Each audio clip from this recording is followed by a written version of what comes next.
Today we talk about how can you disable trip planning on your Airbnb app.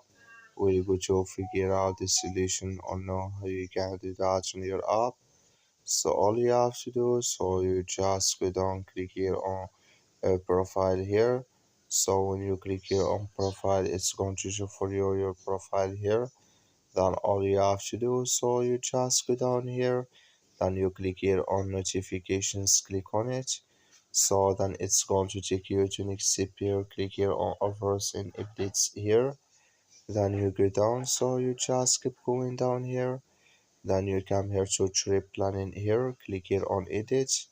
When you click on edit, it's going to show for you a list like this. And here you disable it for email, then here you disable it for app. So like you say, trip planning, it's disabled with us now. That's all you have to do. Thank you for watching. Don't forget to support us by like and subscribe.